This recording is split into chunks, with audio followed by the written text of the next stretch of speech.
गणों ने कहा पहले अपना स्वरूप तो देख लो। जैसे जल में देखे तो काले मुंह का बंदर। तब नारद जी को बड़ी पीड़ा हुई। दई हो श्राप के मरी हो जाई, जगत मोर उपहास कराई। चल पड़े श्राप देने के लिए। जब श्राप देने के लिए गए, भगवान क्या नाटक किए, लक्ष्मी विश्वमोहिनी के साथ मिल गए।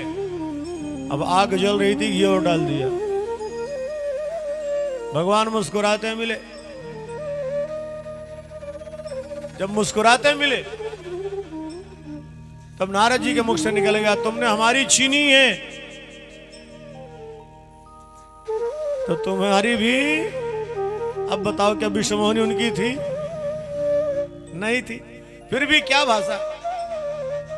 और तुम्हें राजकुमार बनना पड़ेगा और मेरी आकृति बंदर की किए हो तो बंदरों की सहायता लेनी पड़ेगी।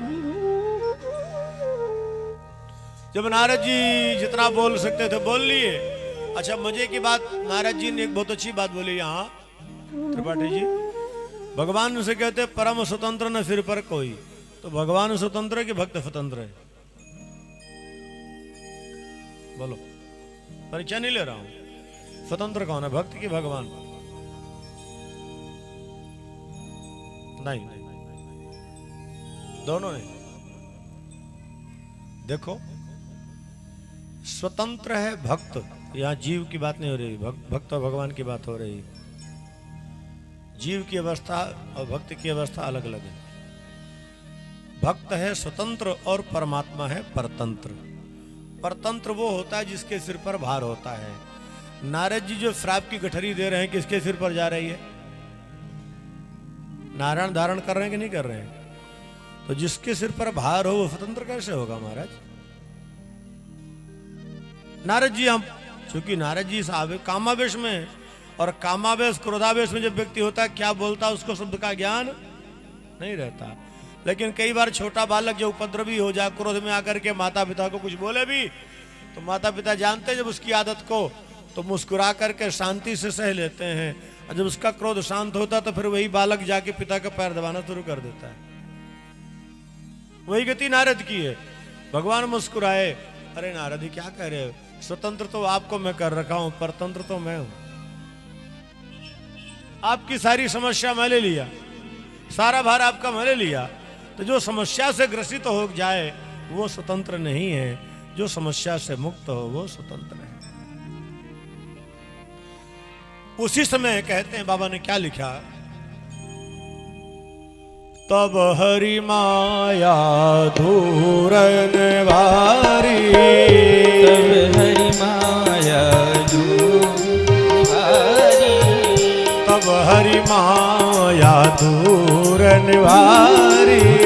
तब हरि माया धूरन वारी। नहीं तह रमाना राजकुमारी। तह रमाना राजकुमार। वही भगवान अपनी माया हटाए। जैसे माया हटाए तो न वहां विश्वमोहिनी है, न लक्ष्मी है, न कुछ है। तब नारद जी को एहसास हुआ। नारद जी को बड़ी गिलानी हुई और उनके मुख से निकला फिर, प्रभु वृथा हो मम श्राप कृपाला। हे नाथ, मेरे मुख से जो श्राप निकल गया वो व्यर्थ हो जाए। भगवान ने कहा, देखो नारद, हम रोने का नाटक करेंगे तो हमें कोई समस्या नहीं है, कोई परेशानी नहीं होगी। पर कदाचित आप रोने के चक्कर में पड़ गए तो पता नहीं कितने जन्म आपके बर्बाद हो जाएंगे। यही तो भगवान की दयालुता है कि भक्त के आंसुओं को अपने ऊपर ले लेता है। भक्त के संकट को भगवान स्वयं ले लेते हैं। और जैसे श्राप राम जी को दिए हैं, वैसे श्राप लक्ष्मी को नारद जी ही दिए थे। इसीलिए रक्तकुंड से सीता प्रकट हुई थी ना, वो देखेंगे आगे समय रहेगा तो विस्तार से बता देंगे। नारद जी का श्राप लक्ष्मी जी को भी है, क्योंकि नारद के शरीर से रक्त की बूंद गिरी थी, इसी से श्राप मिला था। इसी के माध्यम से आप आओगे। बहुत सारी लीलाएं भगवान की बड़ी विलक्षण है। अब यहां एक कारण भगवान के आने का ये है। अब आने के कारण बता दिए।